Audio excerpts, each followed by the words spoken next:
Cette émission vous est présentée en partenariat avec Faculté Mohamed VI des sciences infirmières et professions de la santé et Université Euromède de Fès.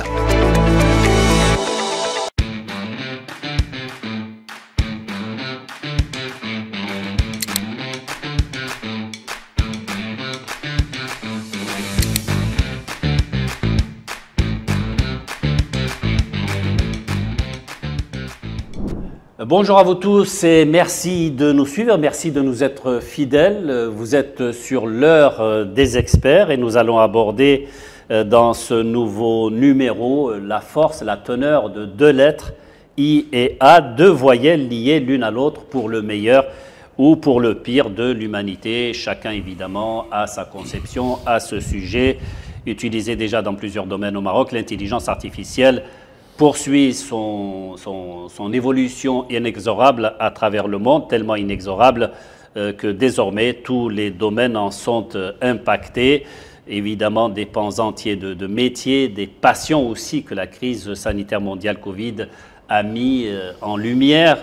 Et fatalement, une évolution aussi fulgurante supprime des pans entiers de pratiques, mais parallèlement crée évidemment des activités nouvelles. Voilà le thème qui nous réunit aujourd'hui autour d'un débat que j'ai le plaisir de mener avec Sito Ferlouazani, vice-président des affaires académiques Euromède, école d'ingénieurs digitales et d'intelligence artificielle. Silwazani, merci d'être là. Merci encore beaucoup. Une fois. Merci de votre invitation. Le professeur Rachid Fels, doyen à la faculté Mohamed VI des sciences infirmières et professions de la santé. Si Fels, merci beaucoup d'être là.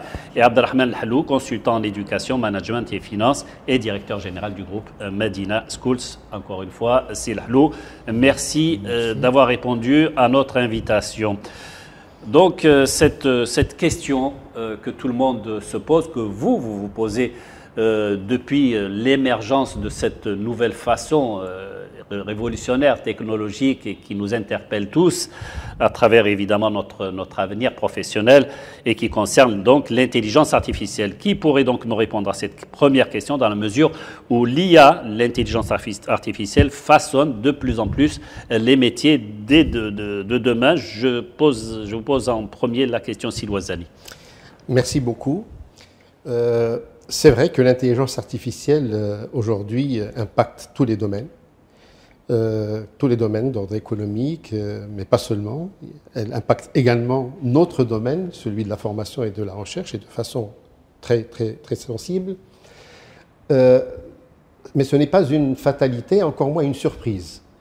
La question de l'IA s'est posée depuis à peu près une décennie, et à l'époque, alors qu'elle était encore à ses balbutiements, nous avons pensé à créer une école d'ingénieurs qui est aujourd'hui la seule et unique école dédiée à l'intelligence artificielle dans le continent africain. En ce sens que les étudiants suivent une formation IA de la première jusqu'à la 5e année. Ce choix, qui fait partie d'ailleurs du projet de développement de notre président dès 2016, a été couronné par la création d'une école qui, cette année, sort ses premiers diplômés. Ce sont des ingénieurs dans le domaine de la robotique, de l'IA, de la data science, du développement web, de la cybersécurité. Et ce choix a été imposé par une veille métier d'avenir, une veille pédagogique sur les compétences nécessaires à donner aux lauréats de cette école pour qu'ils puissent effectivement valablement assumer cette mission d'ingénieur IA. Aujourd'hui, elle s'étend pratiquement à toutes les formations. Elle est tellement présente que même la façon d'enseigner, aujourd'hui, subit une révolution. Il y a une innovation pédagogique forte qui permet aujourd'hui de faire basculer le principe de ce qu'on appelle la résolution de problèmes, problem solving, vers plutôt une formulation de problèmes, sachant pertinemment que l'IA peut aujourd'hui résoudre n'importe quel problème. Donc, l'innovation pédagogique impose de nouvelles façons de faire grâce à l'IA et à cause de l'IA. Professeur Fels, qu'est-ce qui a véritablement changé justement dans ce domaine, dans le domaine médical, on va dire, avec l'intrusion qui est de plus en plus prégnante de l'intelligence artificielle? Alors, je dirais que l'intelligence artificielle joue un rôle crucial dans les métiers de la santé, à savoir dans le diagnostic, dans le suivi de traitement, dans les thérapies. Donc c'est au niveau de l'Université Mohamed VI des sciences de la santé, l'écosystème il est de plus en plus digitalisé, que ce soit professeur Ouazzani parle d'innovation pédagogique. Lorsqu'on est dans la formation, nous aussi on a une école des ingénieurs qui forme des ingénieurs en santé. Ça veut dire, dans l'école Mohamed VI des ingénieurs spécialisés en santé, on prépare les futurs ingénieurs qui vont suivre cette révolution d'intelligence artificielle parce que l'intelligence artificielle est omniprésente dans la santé, que ce soit dans le diagnostic, l'imagerie médicale, suivi de traitement, prise de décision même clinique et aussi dans la thérapie et aussi dans la rééducation. Qu'est-ce qui se passe, c'est justement dans la tête des parents quand leurs enfants, les étudiants viennent les voir pour leur dire finalement, moi, par rapport à ce qui est prévu, par rapport à ce que nous avons discuté, ce qui m'intéresse, moi, c'est tel métier qui est beaucoup plus versé dans le domaine de l'intelligence artificielle, en tout cas par rapport à ce qui a été décidé auparavant. Qu'est-ce qui se passe dans la tête? Est-ce que c'est difficile de faire évoluer les mentalités à ce niveau-là? Écoutez, indépendamment de l'immersion et de l'incursion de l'intelligence artificielle dans le domaine de l'enseignement supérieur, ma réponse spontanée, c'est que les parents devraient d'abord les écouter. C'est déjà excellent quand vous avez un jeune post-adolescent qui vient dire à ses parents « je voudrais faire ça ». Il faut surtout l'écouter et l'orienter dans le cadre de ce qu'il aime faire. Et s'il est suffisamment informé sur l'évolution des métiers et des activités par la suite, ceux qui seront en vigueur dans le marché de l'emploi ou de l'activité professionnelle, pour pouvoir choisir dès le début des études, eh bien, il faut d'abord développer sa vocation. Parce qu'un métier, on le fait bien par vocation. 80% pratiquement des décisions prises par les enfants, les étudiants, ces décisions sont prises par les parents. Malheureusement. Voilà. Et c'est cette tendance qu'il faut enrayer. Il faut parler aux parents en leur disant « écoutez vos enfants, bien entendu qu'il faut un cadre ». Et sinon, ils ne seraient pas venus vers vous pour vous dire « je veux faire ça ». Mais écoutez-les. Et les métiers que l'on pratique avec le plus de succès sont ceux qu'on a choisis par vocation et pas par obligation. Et c'est encore malheureux qu'aujourd'hui, à la veille de l'entrée à l'université, beaucoup d'élèves choisissent pas, ils hésitent entre médecine, ingénierie, management ou technologie. Et donc, il y a un sérieux problème d'orientation. Et ce secteur de l'orientation devrait être arrimé aux futurs métiers et aux futures activités professionnelles qui seront en vogue dans 10 ans. Alors, futur métier, ça renvoie évidemment au métier d'avenir. Est-ce que c'est fatalement lié à l'intelligence artificielle? C'est pas obligatoire. Pas forcément. D'ailleurs, cette notion de métier d'avenir, il faut la préciser. De mon point de vue, le métier d'avenir, c'est le métier qu'on ne connaît pas aujourd'hui. Voilà. Et qui sera sans doute connu dans quelques années. Mais est-ce qu'on peut former à un métier d'avenir qu'on ne connaît pas? Justement, c'est toute la subtilité du métier, c'est toute la veille métier qu'il faut mettre en place. Et on ne la fait pas tout seul, on la fait avec les entreprises. Parce que les entreprises aujourd'hui, en tout cas bon nombre d'entre elles, arrivent à bien identifier leur métier, à identifier les compétences que les jeunes doivent acquérir pour bien exercer ces métiers-là. Et c'est un travail de longue haleine. Et vous le savez, les métiers aujourd'hui, leur durée de vie est relativement limitée. Fini l'époque où des métiers stables sur plusieurs années, voire quelques décennies, c'est une époque révolue désormais. Et la durée de vie d'un métier est parfois tellement courte que le temps qu'il faut pour former un cadre en 5 ans, un cadre ingénieur, est souvent plus longue que la durée de vie du métier.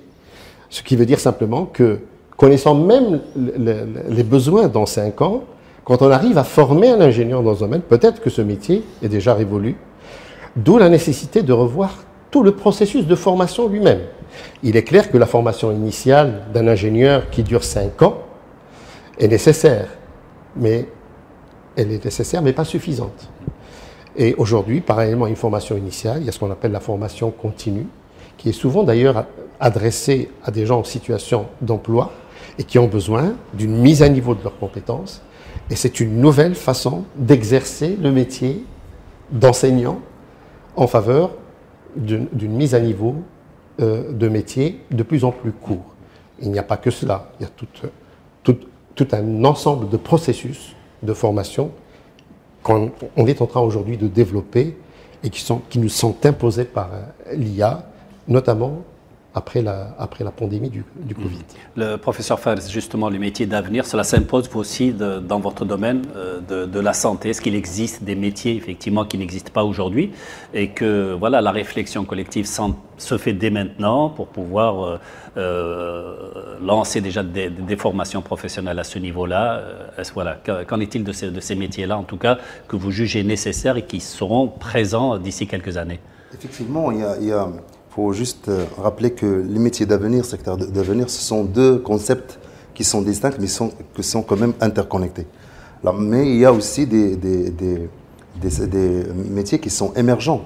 Et je fais ici allusion à cette évolution des sciences de la rééducation, de la réhabilitation, que connaît maintenant le continu. Je parle ici des métiers qui sont pointus, tels que l'ergothérapie, tels que la psychomotricité, l'orthophonie, l'orthopsie, l'audioprothésie. Ce sont des métiers qui font appel à l'IA et qui sont très, très demandés par le secteur de la santé et qui sont aussi très peu représentés dans notre système de santé. Parce qu'on n'a pas beaucoup de ressources humaines qui sont spécialisées dans ces sciences de rééducation et de réhabilitation, mais il y a une remontée de la demande vis-à-vis des jeunes.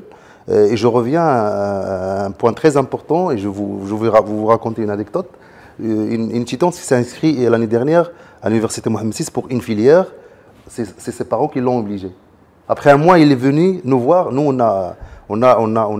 c'est là qu'on revient à cette dualité parents-élèves. On a par chance, on a à l'université Mohammed VI des sciences et de la santé une cellule de suivi et d'écoute des étudiants. Alors l'étudiante, il est parti, il dit, moi je ne veux pas faire ça. Je veux faire tel...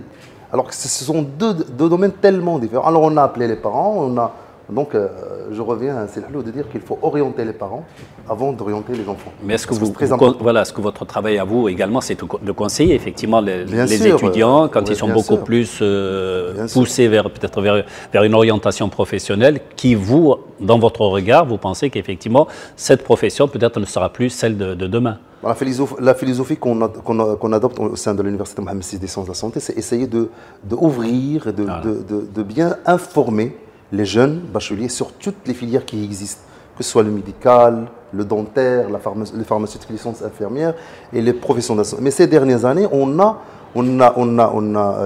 essayé on a chiffré, on a palpé qu'il y a une tendance vers ces métiers de l'avenir, tels que les sciences de rééducation et de réhabilitation. Il y a des jeunes, moi je veux faire orthophoniste, je veux faire psychomotricien, je veux faire ergothérapeute, je veux faire psychologue, parce que moi je vois que ces métiers, c'est l'avenir, ils n'existent pas, c'est moderne, ils cherchent leur liberté, leur indépendance. Moi je veux ouvrir mon cabinet après, je ne veux pas être un salarié ou un employé. Donc ce sont des métiers émergents que le système de santé marocain en a besoin, le système de santé global, on a besoin de ces métiers, et qui sont très, très, très, très demandés par les jeunes, et qui, et à mon avis, il faut essayer de mettre des mécanismes de communication entre l'institution, les parents et les enfants pour essayer un petit peu d'informer, de bien informer sur les filières, les spécificités filières et aussi les débouchés. C'est pas ça justement le véritable problème, Selhlou, qui a été évoqué par Sifers il y a un instant, qui est dans le domaine en fait de l'information, de la communication, de l'orientation aussi des étudiants. J'imagine que c'est un cas qui est quand même assez fréquent dans la société. Moi je suis heureux d'entendre parler Sifers d'orientation vers des métiers, parce que la réalité est différente. Aux écoles Medina, arrivés au collège, nous sommes confrontés depuis longtemps, nous réorientons une tendance fâcheuse qui est de choisir l'avenir par rapport à l'université ou aux études tertiaires que l'on va faire. Je veux faire une bonne université. On m'a dit que telle université est très bonne. Je veux faire le cycle classe prépa puis ingénieur. Il est rare que des parents viennent vous voir où des élèves vont dire « je veux faire tel métier ». Et la tendance positive, salutaire, que nous encourageons dans nos cellules d'orientation, c'est de dire « écoute mon fils, commence par le métier. Et ensuite, quand tu auras choisi ton métier, on reviendra à la bonne université qui prépare à ce métier. » Et pour préparer à un métier, on lui dit « on commence par les familles. Est-ce que tu es intéressé par les métiers humains de l'homme, médecine, pharmacie, biologie humaine, peut-être même vétérinaire, ou les métiers de l'industrie, de la machine, et dans ce cas-là, ça sera de l'ingénierie, ou les métiers du chiffre et de l'entreprise, comptabilité, finance, expertise, comptabilité. Et il faut qu'ils se projettent d'abord par la fin. Et ça, en fait, c'est une démarche sur le plan pédagogique qui est une démarche socio-constructiviste. Le constructivisme consiste à commencer par la fin. Et projette-toi dans un métier, quand tu seras à l'aise pendant 3, 4 semaines, 2 mois, 5 mois de réflexion, eh bien on te dira, c'est bon, tu as choisi ton métier, eh bien à ce métier-là, telle université prépare, telle filière prépare bien et mieux que l'autre. Et ça, c'est une tendance qui n'est pas naturelle chez les parents et les élèves. On réussit à le faire quand même. Pour eux, c'est une perte de temps ou quelque chose comme ça, non? Non, c'est ce qu'il faut.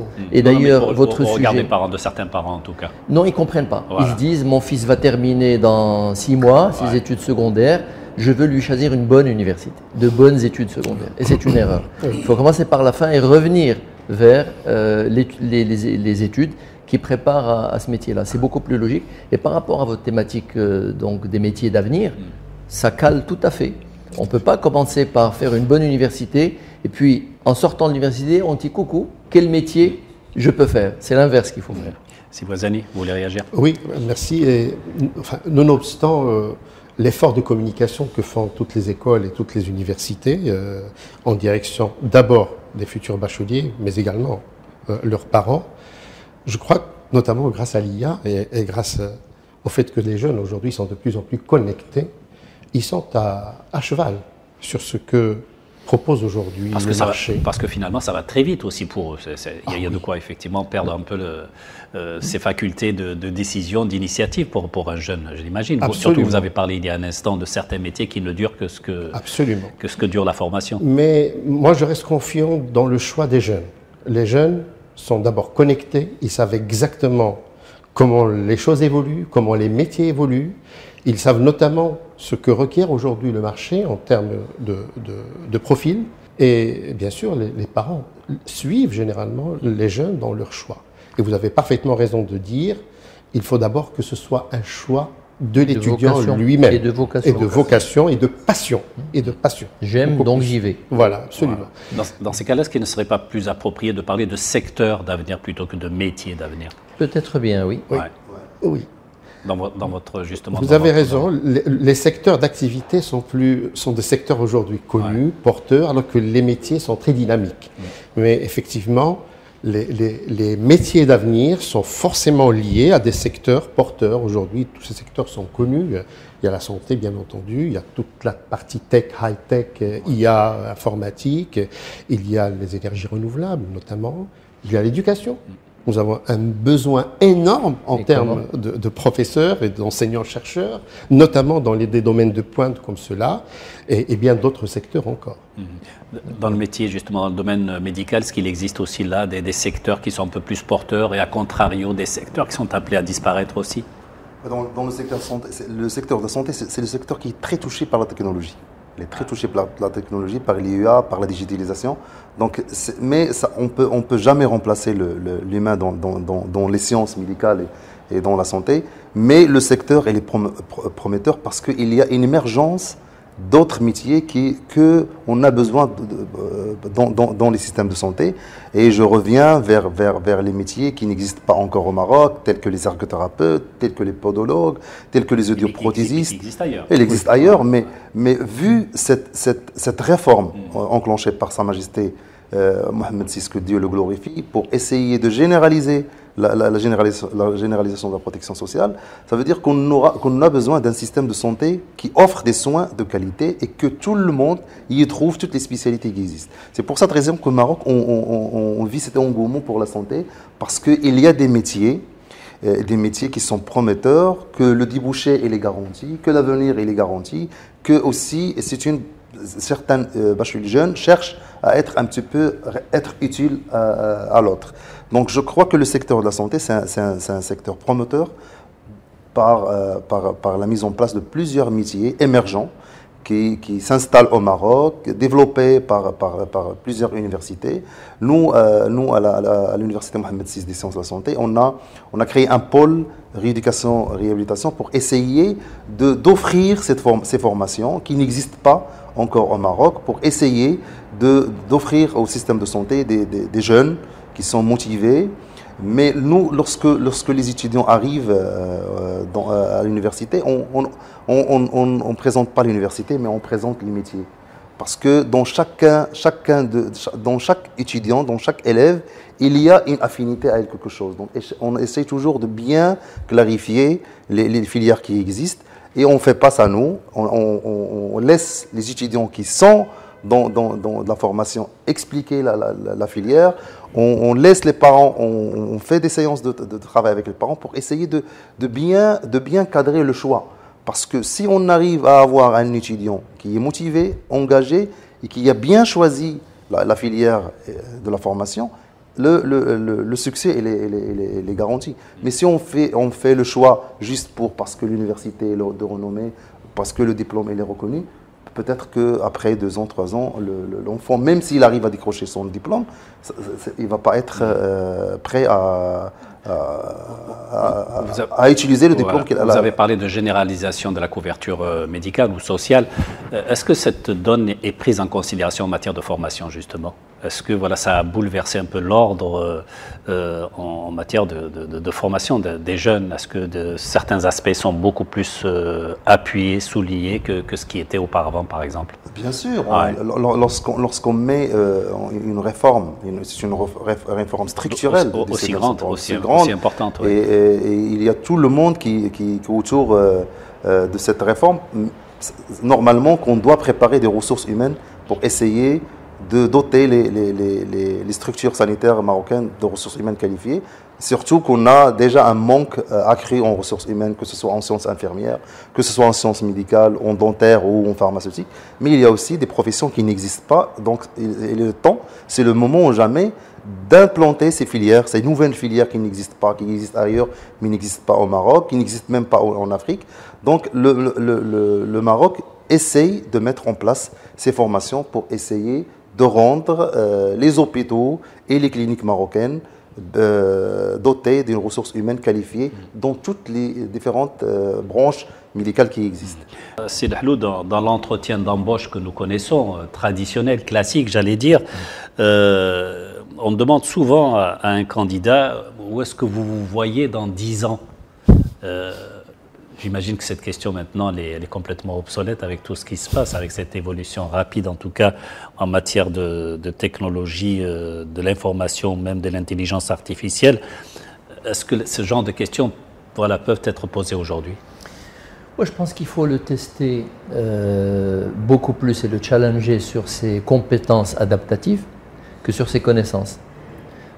Tester et challenger son agilité, sa capacité à s'adapter au métier.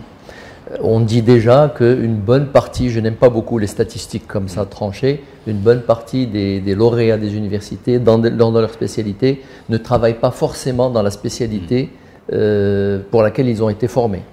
Mais il est encore plus vrai qu'une personne, un lauréat, bien qu'il ait passé des stages, bien qu'il ait été confronté à la réalité du métier et de l'industrie, en entrant dans une entreprise, ce qui intéresse beaucoup plus l'employeur, c'est son agilité. C'est ses compétences, c'est ses soft skills, c'est sa capacité à bénéficier de l'upskilling et du reskilling que l'entreprise va lui offrir. Donnez-moi un lauréat et un employé adaptatif, j'en ferai ce qu'il faut. Mais donnez-moi quelqu'un qui est bardé de diplômes, bardé de connaissances, mais qui n'est pas agile et adaptatif, je n'en ferai pas grand-chose. D'autant plus que, vous avez tout à fait raison, les métiers évoluent.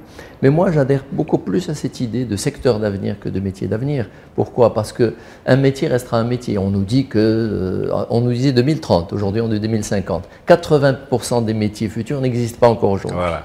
Bon, il faut relativiser. Un médecin restera un médecin, un opérateur, disons, de marché des finances restera un opérateur financier, etc. Ce qui va évoluer, c'est le secteur dans lequel lui, se développe.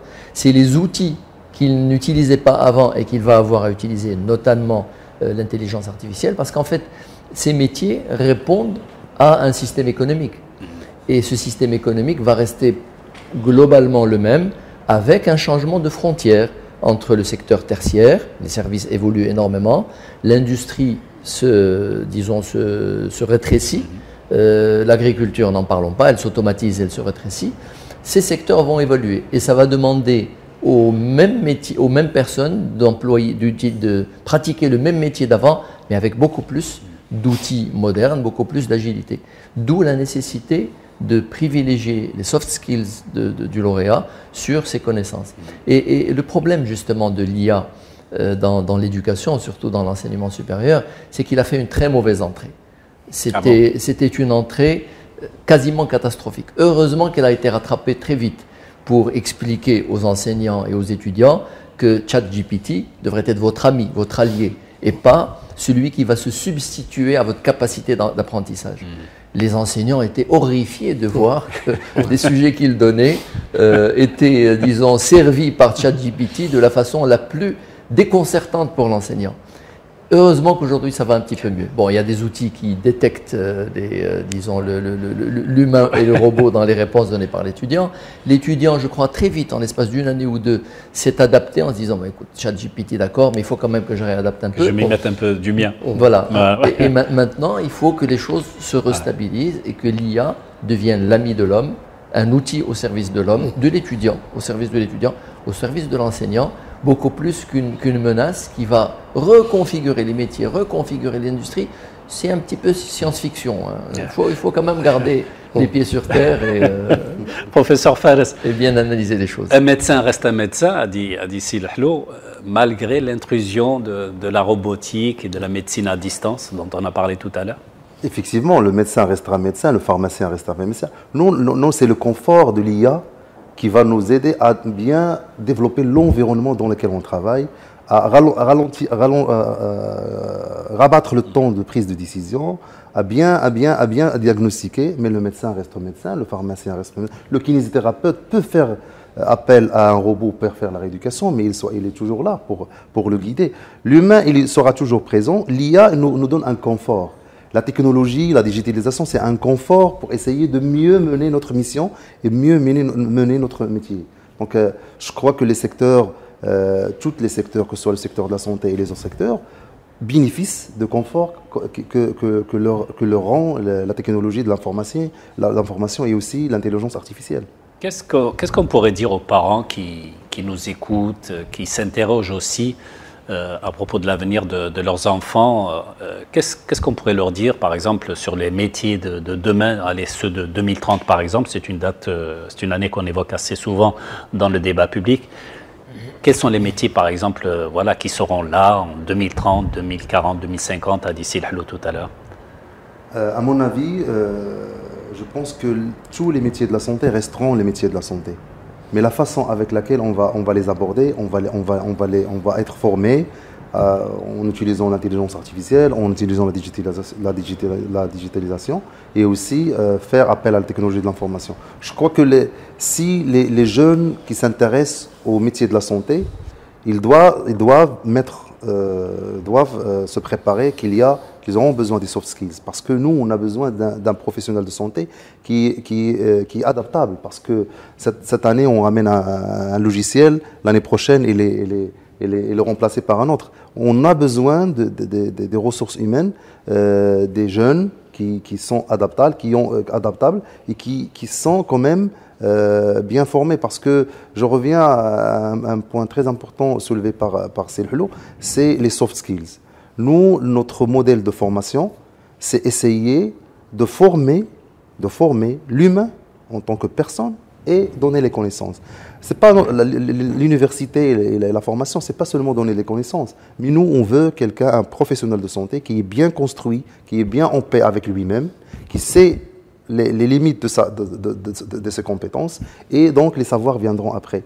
Lorsqu'on forme les gens, on donne les connaissances, C'est comme si on remplit un verre, peut-être que ça ne va pas être utile. Mais lorsqu'on forme une personne, ça veut dire un licencié, un masterand, un doctorant, un médecin, un pharmacien, qui est bien éduqué, qui a beaucoup de soft skills, qui s'est développé lui-même. Donc je crois que il va réussir, il va aboutir à un résultat. Il peut même, s'il n'est pas à l'aise dans son métier, il peut le changer. Mais si on reste dans cette cadence traditionnelle, donner de l'information et ne pas construire la personnalité de l'étudiant, ça c'est très important. Ça c'est le cœur de l'innovation pédagogique qui doit être adoptée par les universités marocaines. Nous, on ne forme pas les gens juste pour les informer. L'information, il existe partout. On peut, ChatGPT, on trouve tout, mais on a besoin de personnes qui réfléchissent, qui critiquent, et ainsi de suite. Et justement, à travers tout ce qui a été dit à propos donc des métiers de demain, de l'incursion un peu de l'intelligence artificielle dans les métiers de tous les jours, cela pose évidemment certaines questions auprès des jeunes. Alors, effectivement, les diplômés des grandes écoles qui affichent aussi un certain discours de rupture par rapport à tout ce qu'on apprend jusqu'à aujourd'hui et qui veulent effectivement s'adapter, qui craignent aussi pour leur avenir, ce qui est tout à fait humain et logique aussi. Est-ce que cela ne demande pas une certaine précaution aussi d'usage, de conseils à donner à ces jeunes-là et leur dire qu'effectivement ce que vous apprenez aujourd'hui ne veut pas dire que c'est condamné, que ce sera condamné demain, parce qu'effectivement il y a beaucoup de jeunes cherchent à tourner la page si ce n'est pas véritablement à fermer le livre quant à l'apprentissage qu'ils font aujourd'hui, en se disant que demain effectivement ce qu'ils ont appris aujourd'hui ne sert à rien. En fait, vous avez raison de souligner cela et heureusement que les formations aujourd'hui ne se contentent pas de donner une formation technique poussée. Enfin, c'est le rôle de la formation, c'est de former un très bon ingénieur dans un domaine tout à fait particulier. Mais au-delà de cette formation purement technique, il y a une formation dite de soft skills. Aujourd'hui, d'ailleurs, notre ministère généralise cette notion de soft skills à l'ensemble des formations, quelles qu'elles soient. Mais à l'université Euromeds, elle fait partie de son ADN depuis 10 ans. Depuis 10 ans, nous avons mis quelque chose en place que l'on appelle le profil Euromeds. Et ce profil Euromeds est basé sur 7 piliers et il est obligatoire. C'est un socle de formation transversale obligatoire pour tous les étudiants, quel que soit le domaine, sciences humaines et sociales, santé, ingénierie. D'abord, le premier pilier est celui du multilinguisme. Il faut que ces diplômés maîtrisent au moins 2 langues étrangères en plus de l'arabe et du français. Il faut le multiculturalisme, il faut que ces étudiants soient imbibés de culture, avec beaucoup de cours de philosophie pour développer l'esprit critique, la pensée critique, la capacité de pouvoir réagir, convaincre avec des arguments bien établis. Le troisième pilier est celui de l'entrepreneuriat. Tous les étudiants suivent un parcours de partenariat sans pour autant forcément devenir des entrepreneurs.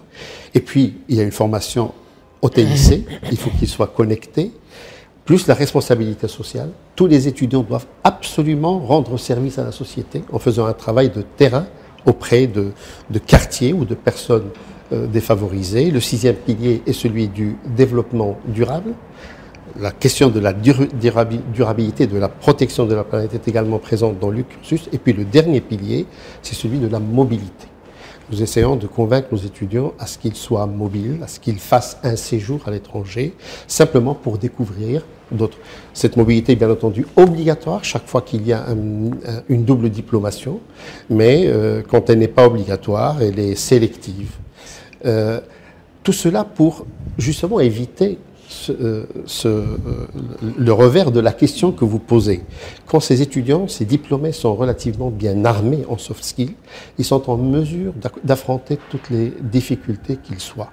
Et cette rupture, elle peut avoir lieu, en effet, mais des précautions sont à prendre. Il ne faudrait pas que cette rupture puisse compromettre le développement économique, le développement sociétal du pays et de la nation. Ça, c'est important. Nous insistons auprès de nos jeunes, notamment les ingénieurs, mais pas seulement, à ce qu'ils fassent attention effectivement à cette rupture, de manière à ce qu'elle ne soit pas une véritable rupture. Il faut qu'elle soit bien maîtrisée, en l'occurrence. Dans le domaine de la santé, Qu'est-ce qui fait qu'aujourd'hui, peut-être un domaine d'activité peut se révéler peut-être beaucoup plus porteur que ce que nous connaissons jusqu'à aujourd'hui? comment prioriser un métier par rapport à un autre, toujours évidemment avec le regard à moyen terme plus ou moins. Prioriser, donc en tant que formateur, en tant qu'institution de formation, on ne peut pas prioriser. Nous, on présente une plateforme de formation, mais c'est un travail qui va être fait auprès des parents et auprès des jeunes et auprès aussi des lycées pour essayer de préparer et d'informer sur l'émergence des métiers qui existent et l'évolution des métiers dans le secteur de la santé. Parce que c'est un secteur, comme j'ai dit tout à l'heure, qui est en évolution chaque année, chaque moment. Il y a des nouvelles technologies.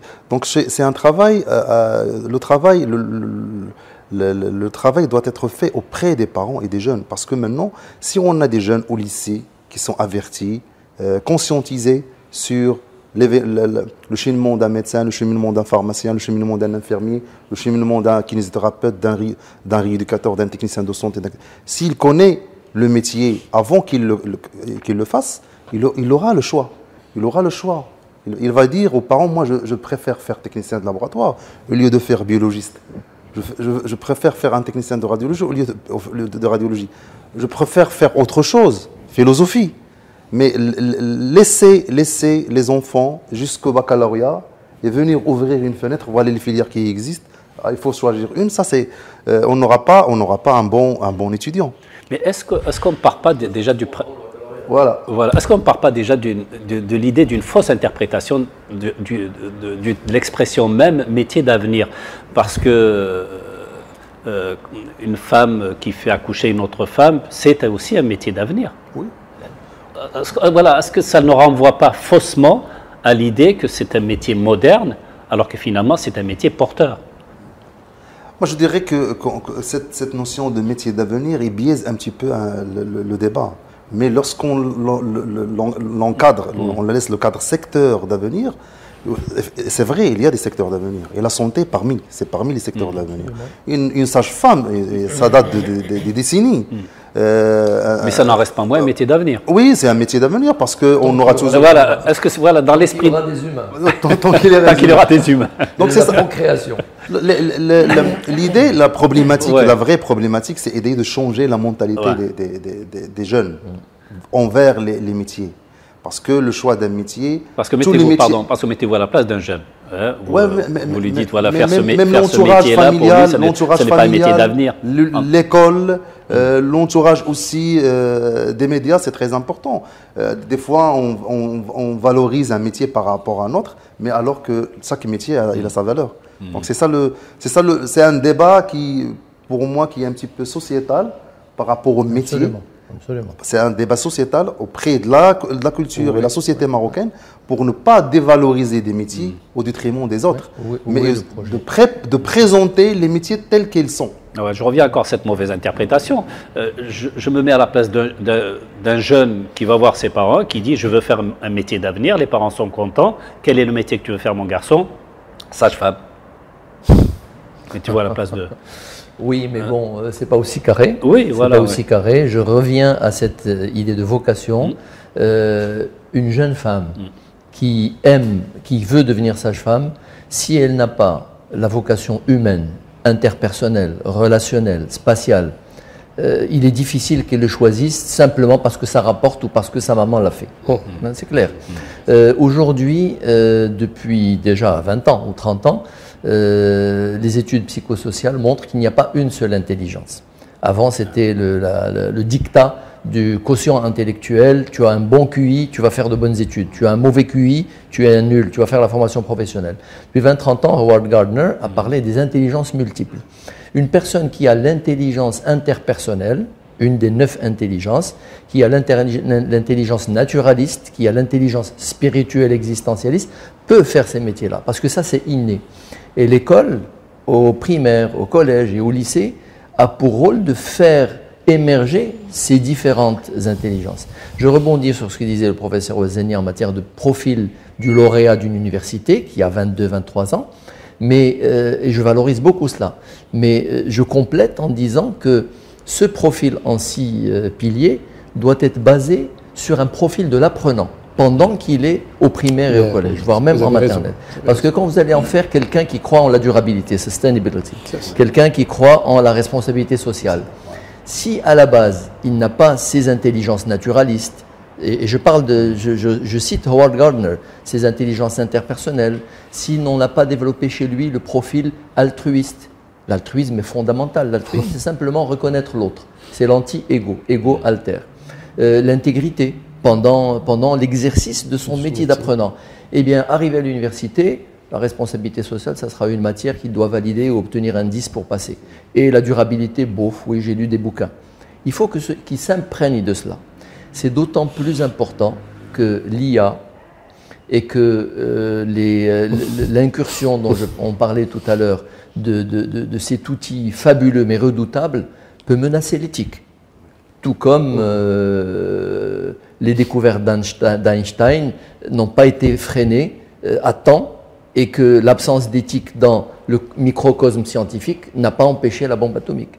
Aujourd'hui, dans le domaine biologique, l'éthique est très importante. Qu'est-ce que l'IA permettra aux inventeurs fous de faire si l'être humain n'a pas l'éthique qu'il faut et qu'il n'a pas été éduqué à la base à une éthique? Eh bien, je pense que l'IA peut faire quelques dégâts importants.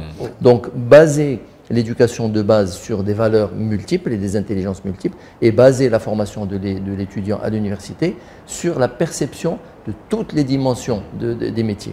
Mais ce que vous dites, professeur Ouazzani, je l'apprécie beaucoup. Je ne vais pas faire d'aparté, je ne vais pas être sectaire, mais il est d'autant plus faisable dans des études supérieures ou tertiaires disons, complète, quinquennale, c'est-à-dire avec une prépa intégrée. L'un des défauts que connaissent aussi des systèmes de formation aujourd'hui, et ça on s'y confronte aux écoles Medina quand on oriente les gens sont obnubilés par les prépas, ils veulent faire prépa, ils ne savent même pas à quoi ça peut préparer.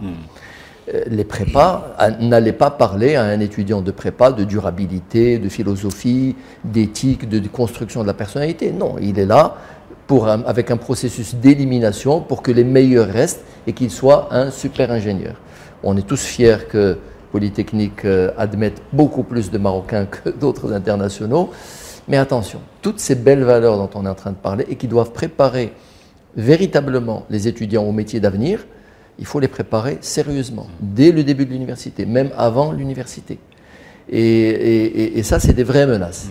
La question de prépa, justement, elle est assez importante en matière de formation. Aujourd'hui, est-ce que c'est pris en considération? Dans la plupart des établissements, de nos propres établissements, les prépas sont intégrés. Donc, il s'agit de cursus Bac plus 5 qui vont... C'est ce qu'il faut. Non, c'est exactement ce qu'il faut. Cela dit, effectivement, c'est un socle qui est à la fois horizontal, mais vertical. C'est-à-dire qu'il commence dès la première année et il poursuit l'étudiant jusqu'à pratiquement sa sortie. Donc, et ça apporte beaucoup à l'étudiant en termes de communication, en termes de personnalité, en termes de projet professionnel. Beaucoup d'étudiants, grâce à ce processus-là, et notamment le pilier entrepreneuriat, arrivent eux-mêmes à créer leur propre start-up et à devenir eux-mêmes pourvoyeurs d'emploi au lieu d'être candidats à l'emploi. C'est excellent. C'est excellent. La place de l'éthique qui a été évoquée il y a un instant, quel est justement son positionnement en matière de formation professionnelle dans le domaine médical? Dans le domaine de la santé et les sciences médicales, c'est omniprésent l'éthique. L'éthique et la déontologie professionnelle est omniprésente. Pour la procréation, par exemple. Il y a tout le domaine. Même lorsqu'on parle de secret professionnel, on est dans l'éthique. Donc c'est un secteur que l'éthique est dedans. Donc, dans les comportements, dans la formation, dans les relations soignant-soigné, dans le diagnostic, dans le dossier.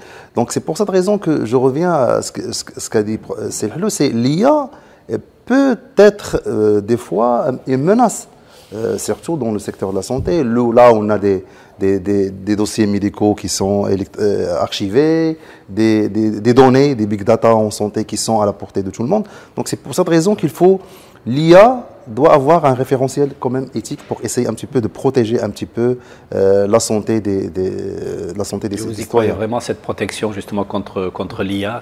Voilà, c'est quoi? C'est un phénomène quand même qui est grandissant chaque jour un peu plus. Est-ce qu'on peut éventuellement faire face à tout ce que l'intelligence artificielle peut apporter comme menace pratiquement dans tous les métiers? L'IA, on fera de l'IA ce qu'on pourra, mais aujourd'hui, effectivement, tout le droit du numérique aujourd'hui s'enseigne aujourd'hui, se développe justement pour faire en sorte que la data personnelle soit protégée. Il y a des profils d'ingénieurs en cybersécurité, il y a des profils d'ingénieurs en blockchain qui font en sorte effectivement de protéger. Il y a toujours un risque. Mais heureusement que derrière cette IA, il y a encore l'être humain et cette intelligence humaine qui doit absolument la focaliser dans le bon sens. Pour combien de temps? Parce que n'oublions pas aussi la dimension économique. L'un des domaines d'activité ou des secteurs d'activité qui est le plus prédateur pour des raisons de profit est le domaine donc de la production industrielle. Je pense aux médicaments, je pense aux grands groupes qui peuvent justement utiliser la data pour vendre encore plus de produits, encore plus de chimie et dominer encore plus l'humain par simplement le gain, l'appétit du gain pour vendre plus. Et là, l'éthique a une place fondamentale. Et c'est au niveau de la décision politique, bon, ce qui est un peu inquiétant, on ne veut pas faire des oiseaux de mauvais augure, mais le côté politique est fondamental, d'autant plus qu'aujourd'hui, le capitalisme international et financier a tendance à supplanter le politique, à supplanter les volontés politiques. Et devant tout cela, l'être humain, il est complètement ballotté.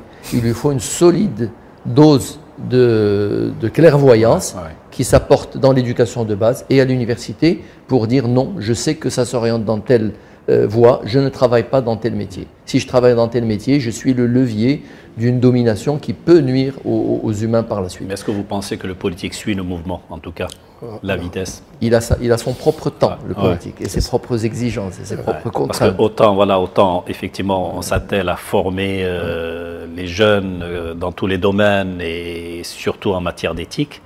Et là, si on se retrouve effectivement peut-être avec des initiatives politiques qui marchent quand même pratiquement à une vitesse qui n'est pas la même. Il est transpercé par les grands intérêts des grands groupes économiques dans le monde, clair, et sa marge est de plus en plus réduite. Les législations sont amenées à être revues là, d'une manière ou d'une autre. Oui, pas seulement d'ailleurs au niveau marocain, c'est au niveau mondial. Mondial, absolument mondial. Bien sûr. Quels conseils on pourrait donner aux jeunes maintenant, s'il y a des conseils à donner en matière d'évolution un peu de ces métiers qui arrivent? S'il y a des conseils simples peut-être à donner, ce serait quoi? De mon point de vue, il faudrait d'abord qu'ils s'informent du mieux qu'ils peuvent. Heureusement, ils ont l'information à leur disposition. Il faudrait effectivement qu'ils soient orientés également par leurs parents, mais également par les établissements, par les orientateurs. Il y a des conseils d'orientation aujourd'hui qui font ce travail remarquablement. Il faudrait également qu'ils s'impliquent beaucoup plus dans l'activité étudiante, dans les clubs. Ça leur apporte beaucoup de savoir, beaucoup de personnalité, beaucoup de moyens pour pouvoir effectivement entrevoir l'avenir mieux en tout cas, mieux et sûrement, avec une bonne assurance. Moi, je reste quand même confiant dans le jeune Marocain aujourd'hui. Je côtoie chaque jour des étudiants par dizaines, bientôt par centaines au mois de juin et de juillet, ainsi que leurs parents. Les parents se renseignent. Et je n'ai aucun doute que leur choix sera un choix d'abord motivé par le cœur, par la passion, mais également par la raison. Et je reste quand même... Je leur fais confiance. Qu'est-ce qui fait la différence d'un jeune diplômé à haut niveau d'aujourd'hui par rapport à celui, on ne va pas remonter très loin dans le temps, d'il y a 5 années, Oui, c'est cette ouverture d'esprit, c'est cette capacité, c'est ces soft skills. Quand ils sont bien armés en matière de soft skills, ils sont plus épanouis, mieux préparés pour les métiers d'avenir, Ils savent pertinemment que ces métiers évoluent. Et puis, je fais également confiance dans les entreprises qui recrutent. De plus en plus aujourd'hui, les entreprises sont parfaitement conscientes de la qualité de leur personnel, notamment le personnel cadre haut niveau. Et de plus en plus, maintenant, on est sollicité par des entreprises, de par le Maroc, pour mettre à niveau, dans un cadre certifiant, dans un cadre diplômant, ses connaissances. Évidemment, il faut jouir de la flexibilité nécessaire pour pouvoir adapter ses formations au temps de celui qui travaille, en l'occurrence les samedis, dimanches, parfois le soir. Cette flexibilité, cette agilité est indispensable pour pouvoir donner la meilleure réponse à ces entreprises. Et voilà, donc ce sont là des conseils de parents d'abord de parents avant que ce soit des conseils de responsables. On revient à chaque fois justement sur le rôle des parents, d'une manière ou d'une autre. À l'éducation. La clé de la réussite, c'est les parents. Ouais. Si on a des parents qui sont à l'écoute, qui cherchent, qui s'informent avec leur enfant, ils cherchent aussi, parce que si l'enfant il a beaucoup d'informations et il est épaulé par les parents, il fera un bon choix. Et s'il est obligé à faire le choix, il va faire le choix. Il va faire les études. Peut-être qu'il va les réussir, on ne sait pas. Il va réussir, il va pas les réussir, mais à la fin, il ne va pas travailler avec le diplôme qui a été imposé. Mais si, et je reviens à votre question, comment réussir une bonne filière, c'est de s'informer de plus en plus. Moi, je vais vous donner un exemple qu'on vit à l'université Mohamed VI. On a des clubs des étudiants. Et ces clubs des étudiants, ça nous donne une valeur de l'étudiant marocain. Ils ont pris une initiative d'aller voir les lycées et de les informer les nouveaux bacheliers sur les filières qui existent. Les orthophonistes parlent de l'orthophonie, ils font des séances de dépistage dans les lycées, mais ils parlent de l'orthophonie, la psychomotricité, les médecins aussi, ils font des caravanes. Donc ils sont là pour un petit peu parler autour d'un métier. Et ça facilite un petit peu la tâche aux parents, à l'étudiant. Il y a de l'information. Donc cet esprit d'orientation, il est parental, mais il est aussi au niveau de l'éducation et aussi au niveau des institutions qui vont faire la formation supérieure. Plus que tout autre métier, celui de la santé, vous le voyez vraiment le plus déterminant, le plus ouvert, le plus exposé à cette rapide évolution. Non, je crois que c'est la même chose, elle évolue dans d'autres secteurs. Mais moi, je parle du secteur de la santé parce que je le connais et je connais, ça fait 10 ans que je travaille dans le secteur de la santé. Je constate l'évolution. Et je constate le grand nombre d'adhésions à ce secteur-là. Le long nombre d'inscrits dans les sciences infirmières et professionnels de la santé par rapport à d'autres disciplines, il est flagrant. On ne parle pas de 10%, c'est de 200% d'augmentation des chiffres d'inscription pour ces filières-là. Donc ça veut dire qu'il y a un engouement pour ces filières, il y a un intérêt. L'intérêt, il est là à cause des métiers, parce que peut-être la vocation existe chez les étudiants. Peut-être que ces métiers garantissent des débouchés, on ne sait pas. Il faut faire des études pour savoir pourquoi il y a cet engouement pour ces sciences infirmières. C'est-à-dire que cet engouement est suscité peut-être par l'apparition ou peut-être la promesse de nouveaux métiers. C'est surtout ça aussi. Peut-être. C'est surtout aussi dû au fabuleux rattrapage que le Maroc est en train de faire en matière de prestations de santé. Il est sûr qu'entre 2015 et 2025, l'évolution est fulgurante, mais elle ne sera plus la même en 2020-2030, lorsqu'il y aura suffisamment d'offres de cliniques, d'hôpitaux, de médecins. C'est-à-dire qu'aujourd'hui, la demande est forte. Je n'oserais pas dire que c'est conjoncturel, mais ça ne va pas durer 50 ans, ça va durer un certain temps, et puis le marché se rééquilibre, et d'autres métiers apparaîtront, et vous serez peut-être assis ici dans 10 ans à dire « Ah oui, mais tel nouveau métier, c'est lui qui est porteur ». Je veux dire, c'est tout à fait naturel. Moi, ce sur quoi je voulais revenir par rapport à ce que disait le professeur Fares, c'est l'orientation des parents et de leurs élèves le plus tôt possible pour créer de vraies vocations. Une vocation ne naît pas à 22 ans, elle naît à 15, 16, 17 ans. Moi, j'ai eu C'est-à-dire quand vous dites le plus tôt possible? Le plus orienté, le plus tôt possible dans l'âge de l'élève. Et ne pas attendre, c'est-à-dire dans la période fin du collège, début du lycée. C'est là qu'il faut vraiment faire naître les vocations parce qu'elles sont le plus durables. Une vocation qui naît à 22 ans n'est pas durable, à moins qu'il y ait des. Moi, je me mets aussi à la place d'un parent. J'ai un enfant de 15, 16 ans, 17 ans, je lui demanderais beaucoup plus de poursuivre ses études que véritablement à penser à son métier. Non? Écoute, oui, mais bon, non, mais je veux dire, dans les cas où les études se déroulent normalement, on pense au métier de façon très précoce. Mais vous savez, les parents sont ballottés entre deux choses et l'évolution du système éducatif du collège-lycée au Maroc n'a pas beaucoup aidé à résoudre cela. C'est qu'ils sont obnubilés par la note.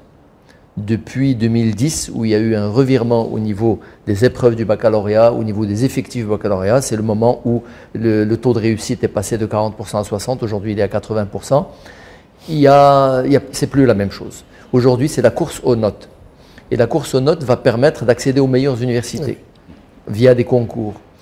Et cette course effrénée risque, je suis gentil en disant risque, parce qu'elle a déjà fait perdre une partie de l'essentiel, c'est-à-dire la formation de la personnalité de l'élève, la naissance de cette vocation. Si un élève tombe dans le piège avec ses parents de cette course effrénée à la note, il va oublier sa vocation, il va oublier son métier, et je vous donne un petit peu raison. Attention, moi j'ai eu disons la chance de gérer pendant plusieurs années et du scolaire jusqu'au lycée et de l'universitaire, et de voir ce continuum. Et dans ce continuum, il est important de préparer les élèves à avoir un 18 au bac ou un 17 au bac, mais ce n'est pas tout. Il faudrait que la substance soit faite d'une bonne personnalité, de soft skills, de vocation, de perspicacité, de savoir ce que je veux faire. Très souvent, la course effrénée aux notes ne rend pas service et vivement à la réforme du baccalauréat et vivement à la réforme du système qui prépare aux études secondaires, à la fin des études secondaires. C'est passionnant quand même comme débat. Il est vrai qu'il y a un engouement pour le secteur de la santé, mais il n'est pas le seul. Il y a aujourd'hui d'autres secteurs au Maroc qui sont fortement demandés, pour lesquels les besoins sont importants. Le domaine du digital en particulier et de l'IA dans toutes les disciplines, mais également le secteur des énergies renouvelables, notamment l'énergie solaire, l'énergie éolienne, mais également tout ce qui concerne le stockage et la gestion de l'énergie. Dans le domaine de la logistique et du transport, il y a un besoin énorme, et notamment l'usage du digital dans ce domaine. Il y a d'autres secteurs qui sont porteurs, l'hôtellerie, le tourisme, alors que le Maroc s'apprête à accueillir des événements d'envergure internationale. Il y a des secteurs extrêmement porteurs. Alors il nous reste juste pratiquement 2-3 minutes avant de terminer. C'est vrai que le débat est assez passionnant. Je voudrais juste en une minute, je vais vous donner une minute chacun pratiquement pour terminer. Voilà, comment voyez-vous déjà ce métier dont on parle depuis tout à l'heure, ce métier d'avenir, et surtout là aussi peut-être un petit mot en direction des parents qui, voilà, en ce moment se posent des questions quant à l'avenir un peu de leurs enfants. On commence par vous. Merci. Comme je viens de vous le dire, les métiers d'avenir évoluent rapidement. Il faut que les parents le sachent. Mais il faut qu'ils sachent que le système éducatif marocain en est parfaitement conscient et suit, au moyen d'une veille, cette évolution des métiers d'avenir. Ce sont des métiers qui sont généralement porteurs et sur lesquels aujourd'hui toute une panoplie de formations sont proposées dans toutes les universités. Et bien entendu, il faut qu'ils se renseignent, il faut qu'ils s'orientent, il faut qu'ils prennent conscience de l'avenir de leurs enfants quant au choix de ces métiers d'avenir. Professeur Fers. Moi, je dirais que le secteur de la santé, certes, c'est un secteur prometteur, plein de métiers d'avenir, mais je conseille les jeunes bacheliers et leurs parents de réfléchir ensemble sur la vocation de la personne de leurs enfants. C'est très important. Le choix qu'ils choisissent la santé, le digital, l'aéronautique ou autre chose, nous, ce qu'on veut, c'est avoir un étudiant marocain averti et bien construit. C'est là le dernier mot. Je voudrais compléter par un volet qui n'a pas été abordé parce que nous sommes universitaires, alors qu'un pays ne vit pas qu'avec des lauréats d'université. il y a aujourd'hui un secteur qui n'a pas eu sa part, c'est la formation professionnelle.